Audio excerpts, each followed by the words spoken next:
እንደ ኤርትራ ክፍለ ሀገር ስላልሆነች ትልቅ ሀገር 130 ሚሊዮን ህዝብ ያለባት ትልቅ ሀገር ባለ ታሪክ የነጻነት አርማ የጥቁር ህዝብ ሁሉ የነጻነት ጮራ መፈንጠቅ የቻለች ታላቅ ሀገር I want you to know that I'm signing now as we speak Israel's official recognition of Somaliland. እስራኤል የሰጠችውን የሀገርነት ዕውቅና ተከላክሎ ማን ነው ከእስራኤል ፊት እንቅፋት ሊደቅን ወይም ደግሞ መሰናክል ሊያስቀምጥ የሚችለው? ኢትዮጵያ ነጻነቷ ብቸኛ አድርጓታል። የቅኝ ግዛት አጋር እንኳን የላትም። ለምን ደቁሳቸዋለች? እስከዛሬ ድረስ ኢትዮጵያውያን ጥርኝ ውሃ ሲናፍቃቸው እነሱ የሲናይ በረሃን አረንጓዴ ለምለም እያደረጉ እየሰሩ በራሳችን ውሃ ግን ደግ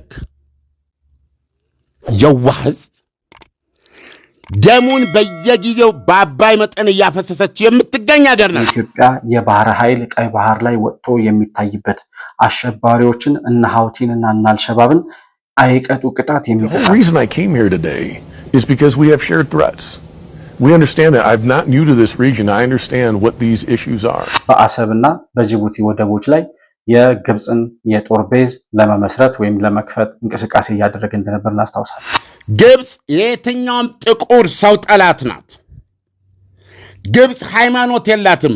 ግብፅማ ሃይማኖት ቢኖራት ኖሮ ኢትዮጵያ ምስራቅ አፍሪካን ሙሉ መቆጣጠርና ጥቅምን ማስከበር እንደማይቻል ምዕራባውያን እየገባቸው የመጡበት ሁኔታ እንዳለ Ultimately, I believe together we can build a more prosperous and secure future for the United States, for Ethiopia, for Africa, and most importantly, for our children. ከዚህ በፊት በተፈራረምነው የሜሞራንደም ኦፍ አንደርስታንዲንግ መሰረት በቀይ ባህር የኤደን ባህረ ሰላጤ ላይ እንወጣለን ብለን ስንል አሰብን ግን አረሳነውም ማለት እንፈልጋለን።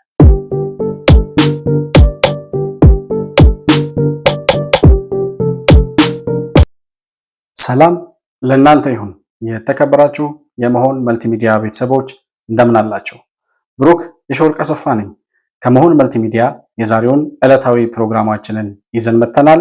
በዛሬው ፕሮግራማችን የእስራኤል ለሶማሌላንድ የሰጠችውን ሀገራዊ ዕውቅና ወይም ደግሞ የሀገርነት ዕውቅና አስመልክቶ ከዚያው ጋር ተያያዥ የሆኑ ዋና ዋና መረጃዎችንና ወቅታዊ ሁኔታዎችን የምንዳሰስበት ፕሮግራም ይዘን መጥተናል።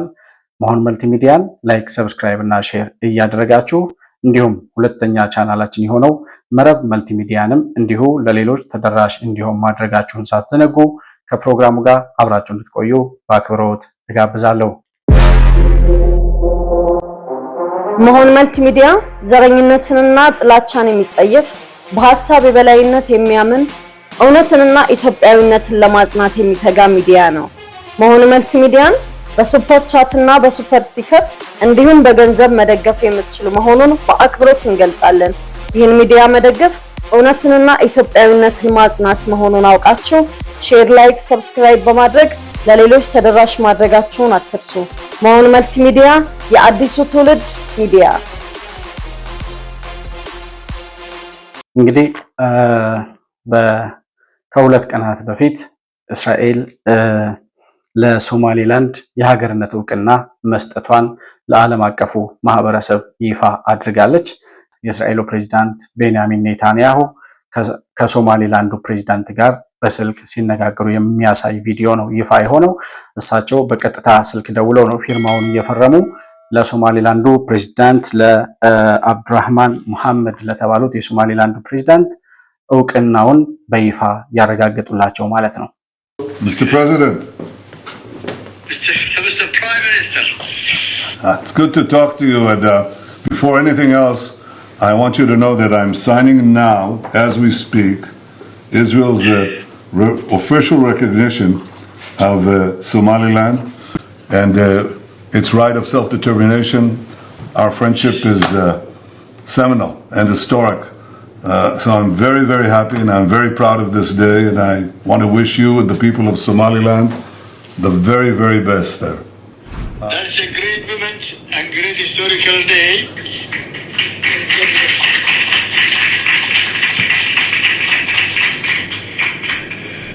The big five is here.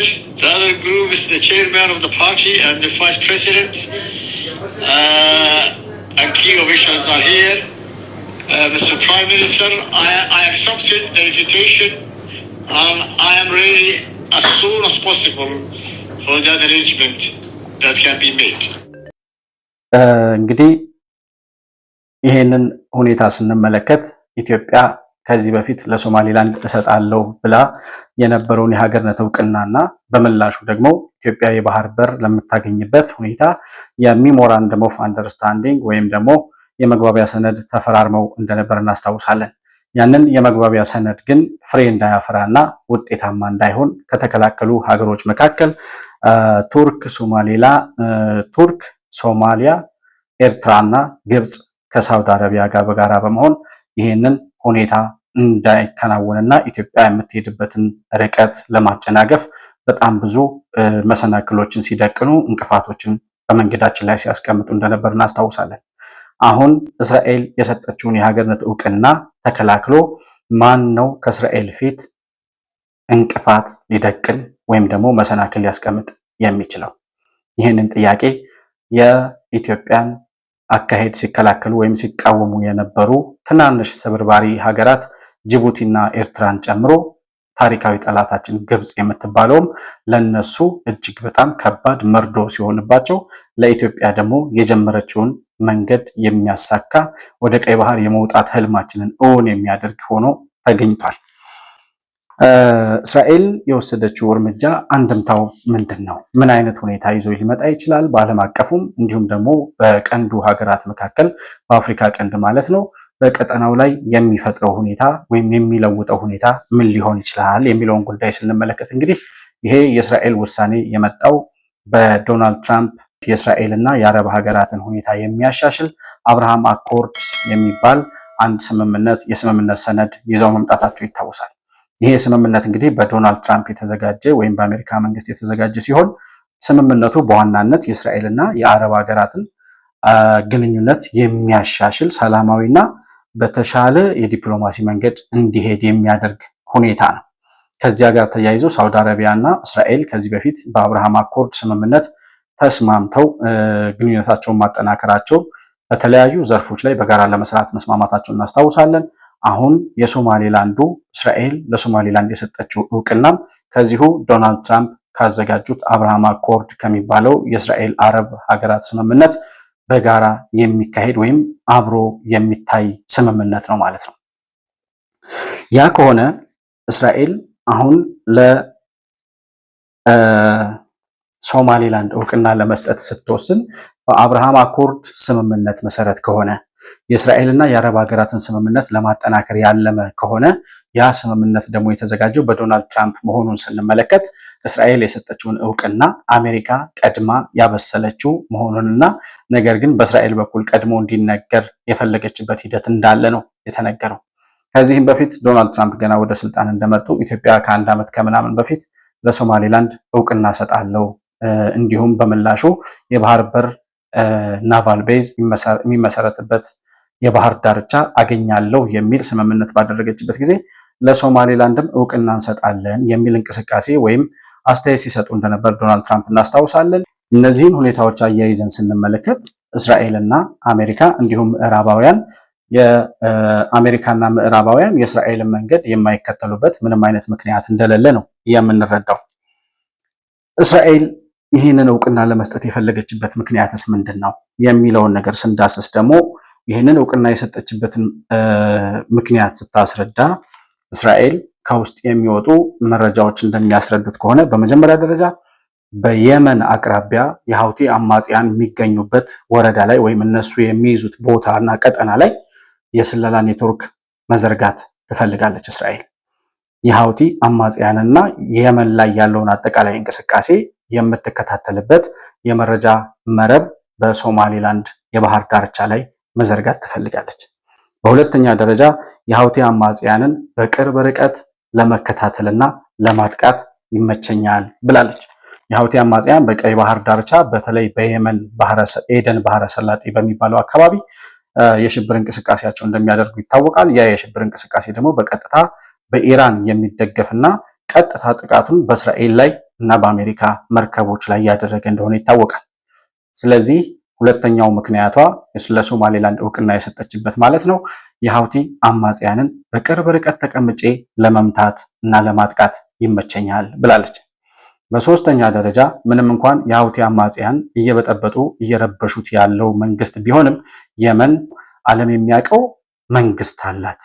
ያንን መንግስት ለዛ ለየመን መንግስት ድጋፎችን ለማድረግ የፖለቲካም የዲፕሎማሲም የጦርም የጦር መሳሪያ ድጋፍም የስለላም የመረጃ ኔትወርክም የመረጃ ድጋፍም ለማድረግ ለየመን መንግስት ስለሚመቸኝ በእነዚህ ሶስት ምክንያቶች ወደ ሶማሌላንድ መግባትና ለሶማሌላንድ የሀገርነት እውቅና መስጠት አስፈልጎኛል ብላለች። የእስራኤል የተናጠል ፍላጎት ይሄ ከሆነ የምዕራባውያንና የአሜሪካ ስትራቴጂክ የሆነ ጥቅም ሶማሌላንድ ላይ የለም ወይ የሚለውን ነገር ካነሳን እንግዲህ የሀውቲ አማጽያንን በጋራ ሲዋጉ የነበሩት እነማን እንደሆኑ እናስታውሳለን። እስራኤል፣ አሜሪካና ምዕራባውያን ፈረንሳይና እንግሊዝን ጨምሮ በሀውቲ አማጽያን ላይ የጦር ጀቶቻቸውና ድሮኖቻቸውን እየላኩ ጥቃት ሲያደርሱ እንደነበር እናስታውሳለን። እስራኤልና አሜሪካ የደገፉትን ነገር ምዕራባውያን የማይደግፉበት ምክንያት የለም። እስራኤልና አሜሪካ የሚቃወሙትን ነገር ምዕራባውያን የማይቃወሙበት ምንም ምክንያት የለም። እስከዛሬ የነበረው አመጣጣቸው የሚያስረዳው ታሪካቸው የሚያሳየው ይህንኑ ስለሆነ ማለት ነው። ከሀውቲ አማጽያን እንዲሁም ደግሞ በሶማሊያ በኩል ያለው የአልሸባብ የሽብር እንቅስቃሴ ኤርትራ የምትባለው የሽብርተኞች ፈልፋይ ኢንኩቤተር በቀጠና ወይም ደግሞ በቀይ ባህር ቀጠና ላይ የምታሰማራቸውን ሽብርተኞች ከመቆጣጠር ባለፈ ቻይና በጅቡቲ ላይ እየተንሰራፋች በመምጣቷ የቻይናን መንሰራፋት ወይም እግሯን እየዘረጋች ያለችውን ቻይናን ለመገዳደር ሶማሌላንድን እንደ ዋና ስትራቴጂክ ቦታ ይጠቀምባታል። ምዕራባውያን እስራኤልና በተለይም በዋናነት አሜሪካ ማለት ነው።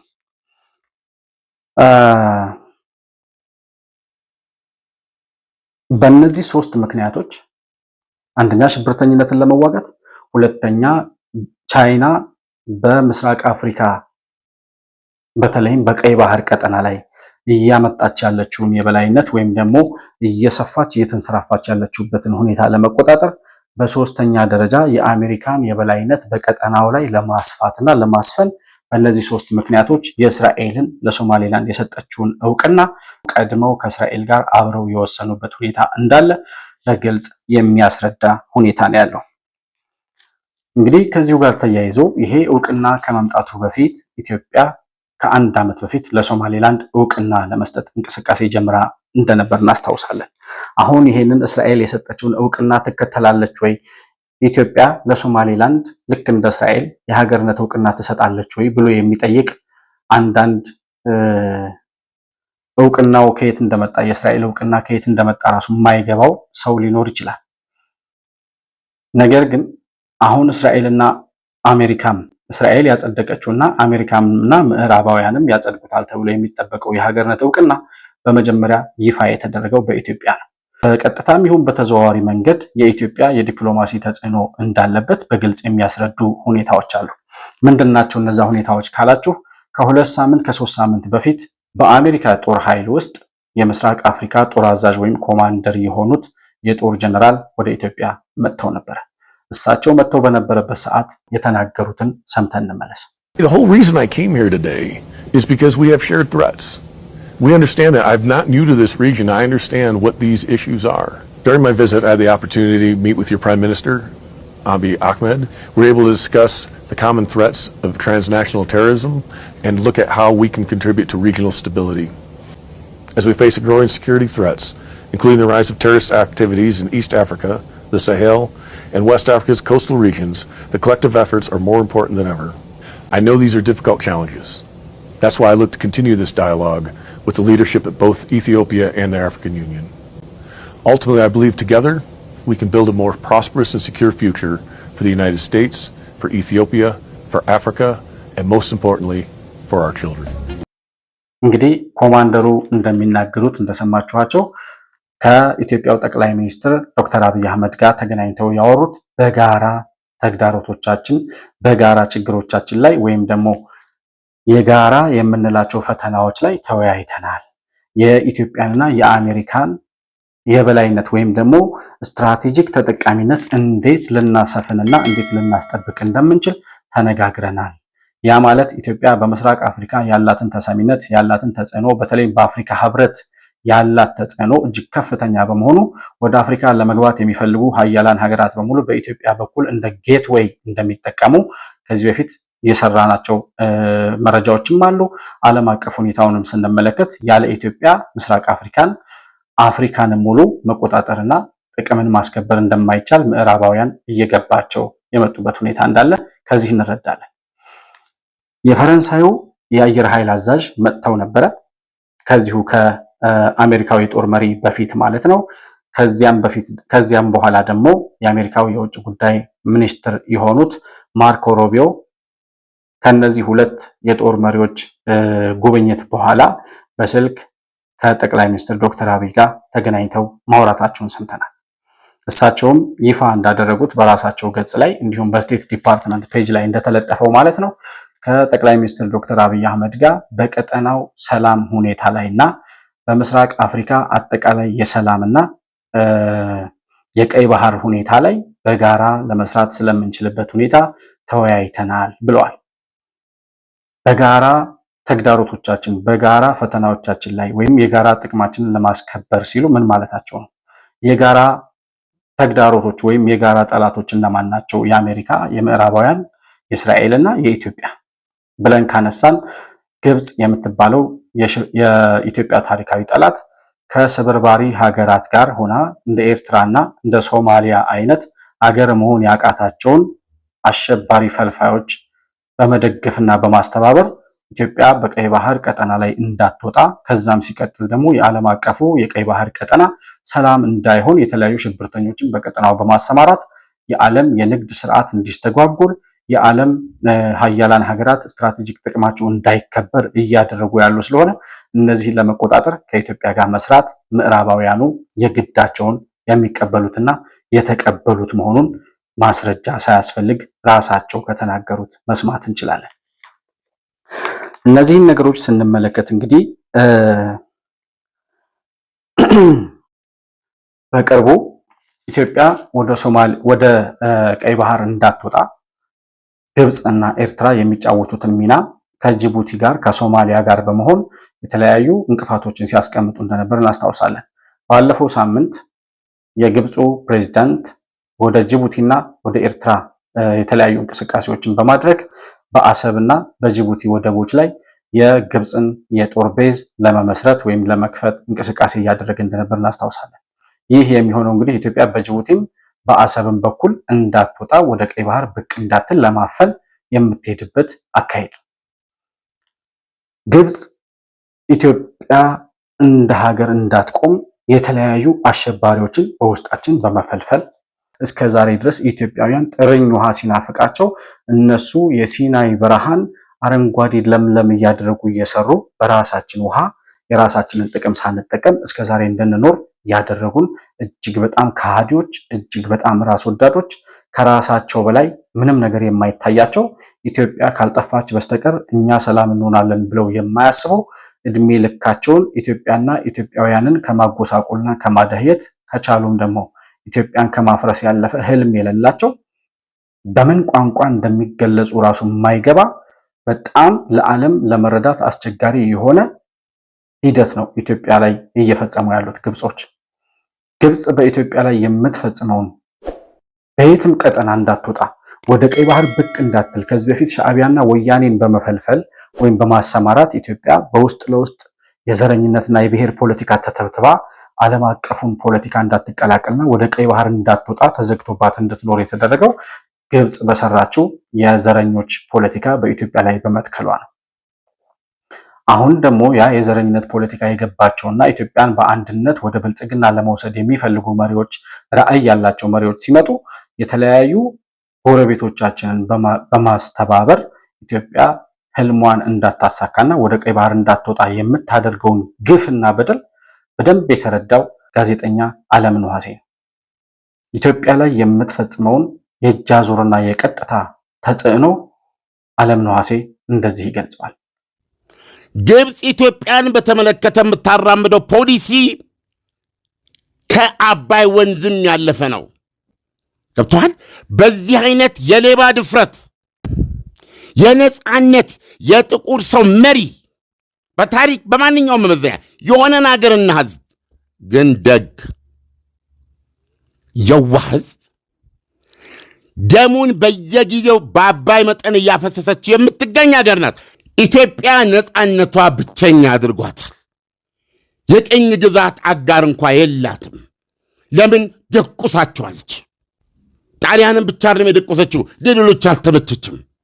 የነጻነታችን ዋጋ ነው ብቸኛ ያደረገን።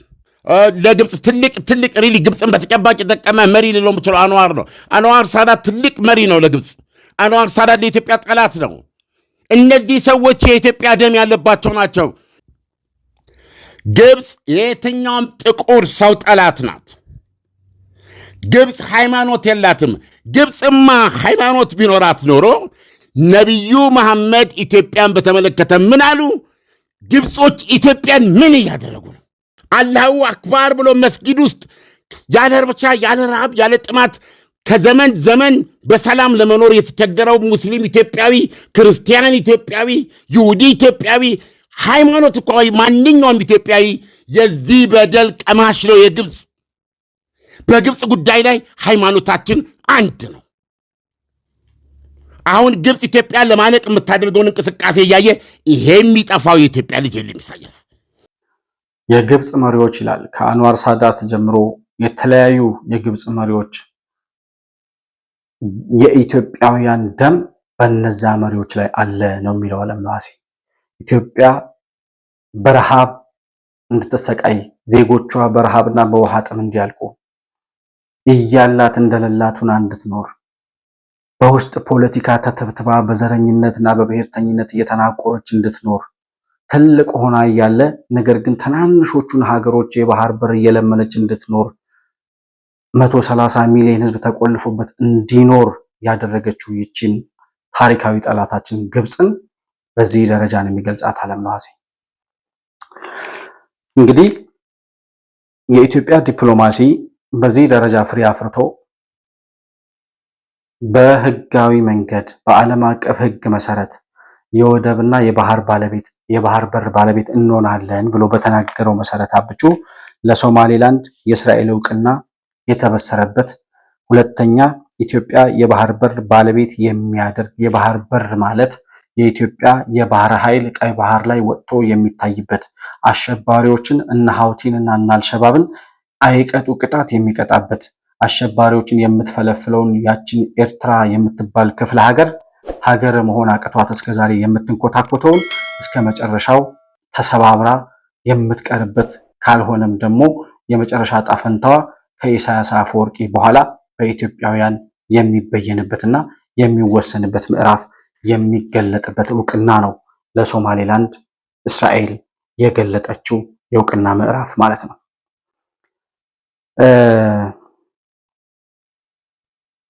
ኢትዮጵያ ተዘግቶባት አትኖርም። 1,000,000% እርግጠኛ ነኝ። ኢትዮጵያ በምንም ተአምር ተዘግቶባት አትኖርም ያለው አብቹ የተባለው የዓለም ፖለቲካ የገባው የኢትዮጵያ ማንነትና የኢትዮጵያውያን ከፍታ የት ድረስ እንደሆነ የተረዳው መሪ በዚህ ደረጃ ቃሉን እውን ለማድረግ ከጫፍ የደረሰበት ጊዜ ላይ እንገኛለን። ይህንን ስንል በሶማሌላንድ በኩል በኤደን ባህረ ሰላጤ በኩል ለሶማሌላንድ በምንሰጠው የሀገርነት እውቅናና ከዚህ በፊት በተፈራረምነው የሜሞራንደም ኦፍ አንደርስታንዲንግ መሰረት በቀይ ባህር የኤደን ባህረ ሰላጤ ላይ እንወጣለን ብለን ስንል አሰብን ግን አልረሳነውም ማለት እንፈልጋለን። አሰብ የኢትዮጵያ ተፈጥሯዊ የባህር በር ነው። በዘረፋ ወይም ደግሞ በጠላት የእጅ አዙር ቅኝ ግዛት ኢትዮጵያ ተይዛ በነበረበት ጊዜ ያለአግባብ ያጣችው የራሷ ሀብት ስለሆነ የአሰብ ወደብ ያለምንም ምክንያት ያለምንም ማወላወል ወደ ኢትዮጵያ የሚመለስበት ጊዜ ቅርብ ነው።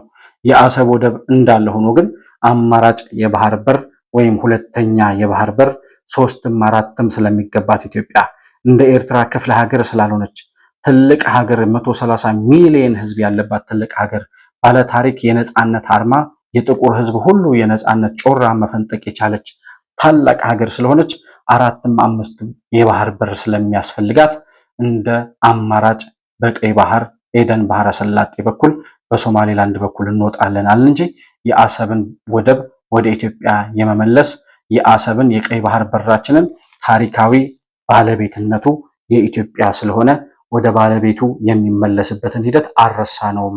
እሱም ልክ እንደ ሶማሌላንድ በሰበር ዜና በኩል እስከሚበሰር ድረስ በሂደት የምንጠብቀው ጉዳይ ነው። ነገር ግን አሰብን ሳናስመልስ የማንተኛ መሆኑንና አሁን የሶማሌላንድን የባህር በር አገኘን ብለን ተረጋግተን የምንቆም አለመሆናችንን ኢሳያስ አፈወርቂም ግብፅም ሌሎቹም የኢትዮጵያ ታሪካዊ ጠላቶች ይረዱታልም አስረግጠው እንዲረዱትም እንፈልጋለን ለማለት እንወዳለን። የእስራኤሉ ጠቅላይ ሚኒስትር ይህንን እውቅና በሰጡበት በማግስቱ ማለት ነው በትላንትናው ዕለት ወደ አሜሪካ አቅንተዋል። ወደ አሜሪካ ያቀኑትም ከዶናልድ ትራምፕ ጋር በፍሎሪዳ ማርላንጎ በሚባለው የዶናልድ ትራምፕ የጎልፍ ሜዳ በሚገኝበት የዶናልድ ትራምፕ ግዛት ወይም በመኖሪያ ቀያቸው አካባቢ ከትራምፕ ጋር ተገናኝተው ውይይት ለማድረግ ወደ ማርላንጎ አቅንተዋል። በዚያ የሚኖረው ውይይታቸው ወይም ደግሞ የሚወስኑት ውሳኔ ምን ሊሆን ይችላል የሚለውንና የተለያዩ ዓለም አቀፍ ወይም የዓለም ሀገራት በዚህ በሶማሌላንድ እውቅና ላይ የሚሰጡትን ሁኔታ ወይም የሚያወጡትን መግለጫ እየተከታተል ወደ እናንተ ይዘን የምንቀርብ ነው የሚሆነው። ለዛሬ የነበረኝ ፕሮግራም ይህንን ይመስላል። መሆን መልቲሚዲያን ላይክ፣ ሰብስክራይብ እና ሼር ማድረጋችሁን አትርሱ። ሁለተኛው ቻናላችን የሆነውን መረብ መልቲሚዲያንም እንዲሁ ላይክ፣ ሰብስክራይብ እና ሼር እያደረጋችሁ ለሌሎች ተደራሽ እንዲሆን ማድረጋችሁንና ቤተሰብ መሆናችሁን አትዘንጉ። በሱፐር ቻት እና በሱፐር ስቲከር ከታች በምናስቀምጠው የንግድ ባንክ አካውንትም ድጋፍ ልታደርጉልን እንደምትችሉ ለማስታወስ እንወዳለን። ከፕሮግራሙ ጋር አብራችሁ ስለቆያችሁ እጅግ በጣም አድርጌ አመሰግናለሁ። በሌላ በቀጣይ ፕሮግራም እስከምንገናኝ ሰላም በያላችሁበት ለእናንተ ይሁን። መሆን መልቲሚዲያ ዘረኝነትንና ጥላቻን የሚጸየፍ በሐሳብ የበላይነት የሚያምን እውነትንና ኢትዮጵያዊነትን ለማጽናት የሚተጋ ሚዲያ ነው። መሆን መልቲሚዲያን በሱፐር ቻት እና በሱፐር ስቲከር እንዲሁም በገንዘብ መደገፍ የምትችሉ መሆኑን በአክብሮት እንገልጻለን። ይህን ሚዲያ መደገፍ እውነትንና ኢትዮጵያዊነትን ማጽናት መሆኑን አውቃችሁ ሼር፣ ላይክ፣ ሰብስክራይብ በማድረግ ለሌሎች ተደራሽ ማድረጋችሁን አትርሱ። መሆን መልቲሚዲያ የአዲሱ ትውልድ ሚዲያ